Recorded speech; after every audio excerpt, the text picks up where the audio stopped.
What is good in the hood, gang gang? And today we're going to be looking at Ultimate Spider-Man Omnibus Volume 1 from Marvel. Obviously.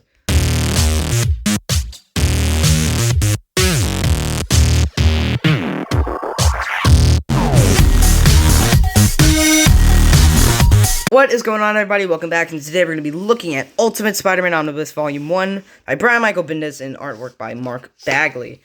And so with this one, we will be looking at the book and talking about some spoilers, and, you know, if you don't want to be spoiled, again, since this is an older book, I guess, I mean, it's like 20 years old, you know, I don't know.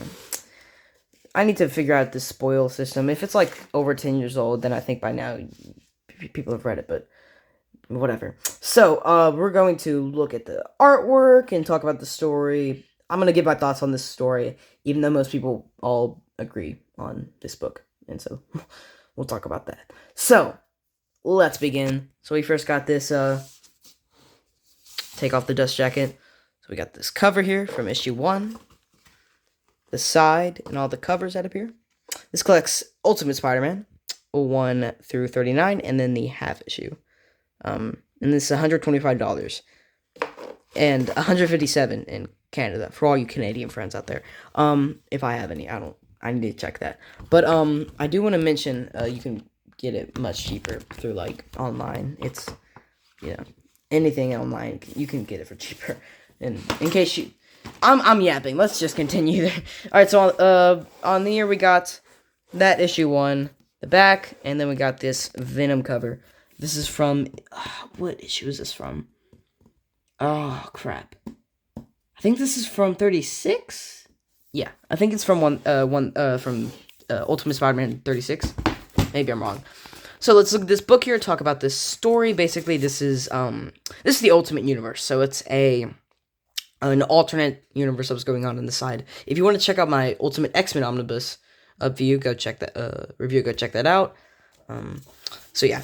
So this was basically Brian Michael Bendis retelling the story of Spider-Man, and what he did was make it feel much more cinematic. There's no thought bubbles, and basically it's like one story. So it has, Ultimate Spider-Man does have an ending, and this is like it feels more like an actual TV show than a comic book. So there's no status quo. They just tell the story. So this first 7 issues kind of retells that origin, but obviously changing a lot of things, having Green Goblin in there, and this is a completely different version of Green Goblin. And again, this is an alternate universe, they change a lot of versions of characters, like Uncle Ben, who's kind of like a hipster. And this has Mark Bagley artwork, who's an iconic artist. I love his Spider-Man. I love how he draws the character of Spider-Man. He makes him look very scrawny and like a kid, and I love it. So, there are a ton of great arcs in this book. This has the Kingpin one, the Venom one, the Doc Ock, and then Craven, Electro, all that fun stuff. There's the Doc Ock one here. Again, Mark Bagley artwork. So cool. Okay, so we're gonna deep dive into some of the story here. Talk about the things I love, even though I've already kind of started doing that. And then the things I don't like. Not much of that, but, you know, it's a review. You gotta talk about some things. Okay, so I love this story because, again, it feels like one continuous story. Most comic books, Spider-Man's been around for, since the 60s, so, over 60 years, I think. Probably, yeah. And so, you know, he has to continue that status quo, so they're always having to reboot him and change things, and they were just telling the story. And it ran for, 120 issues. And it's incredible. The whole run. Most Ultimate books kind of fell off after a while, but this one just stayed consistent because they had Brian Michael Bendis just tell his story. And it's so good. I love this stuff. Nick Fury, the Ultimate version of Nick Fury, which they intentionally made look like Samuel L. Jackson. So this is Venom, and Venom's different, and especially Carnage, but Carnage isn't in this book. Well, that's in Volume 2, I think. And then I think Volume 3 is the Clone Saga, and then Volume 4, I think we're getting a Volume 4. I'm not quite sure. So yeah. So this the first arc, I'm trying to decide how to do this. I think we'll just kind of talk about this first arc I've talked about before, so I'm not going to talk about it as much. But it's basically, again, just retelling the origin, him getting the wrestling suit, and, you know, becoming a hero. But then the second arc includes, you know, all the stuff with Kingpin. That's kind of the Kingpin arc, and it's like 6 issues or so. It's a lot of fun. I really like it. You have Electro being introduced, and then MJ finding out about Peter's identity. And then the third arc is really fun. I love this third arc of the main. There were issues, I think, in between, but this is the main third arc. Is when we have Kingpin, or, well, no, excuse me. You have Doc Ock showing up. But what they also decided to add Kingpin. No! Oh my god. Kraven! But what they did with Kraven this time that I really liked was they made him like he runs a TV show where he hunts. And so for his TV show, he decides he's gonna hunt down Spider-Man. So he has to deal with Doc Ock and Kraven. I thought that was a lot of fun. Very cool way to add in Kraven to the story. I love Kraven, man. And then we got the fourth arc, which is another Green Goblin story. Yeah. Oh, it's really good because it's like he's kind of blackmailing Peter. Harry is. Or no, Norman is. Look at all this. Got like the chameleon. The chameleon, I think, shows up in here. And then towards the end of the book, that's when you get the Venom. Venom showing up in here. Eddie Brock. And I do want to talk about Gwen Stacy. This is probably my favorite Gwen Stacy we've ever gotten. She's like a hippie kind of. She's kind of like a. I don't know how to describe her. She's wild. She pulls out a knife at a kid and like, or not a kid, teenager, bully. I really like this version of her.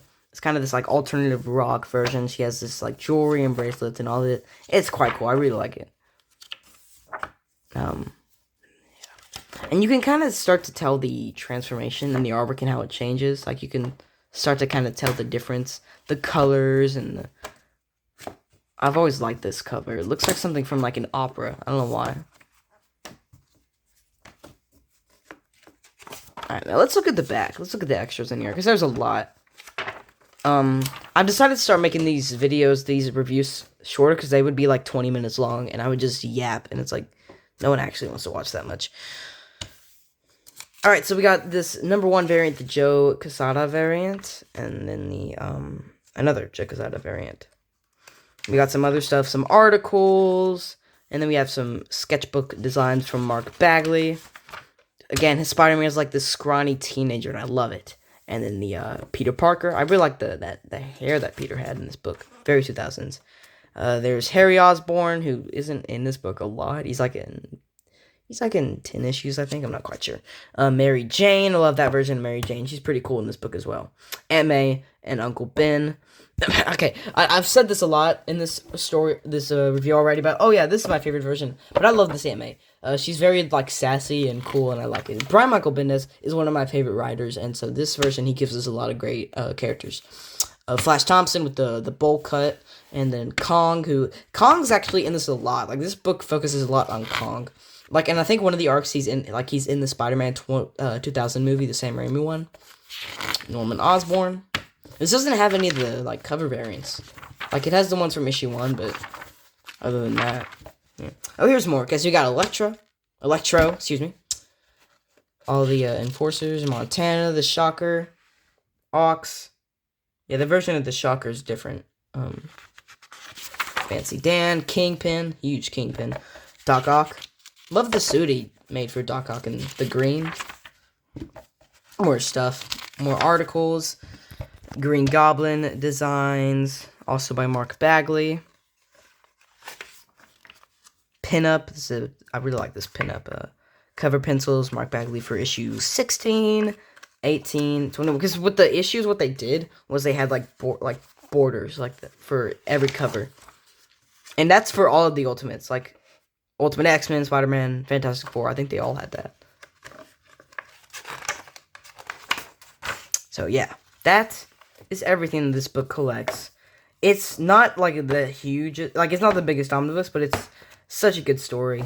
This is one of my favorite comic book runs of all time. I love it. I've read it all, so now I'm trying to get the omnibus for it. I got this one for Christmas. So yeah, that's the review.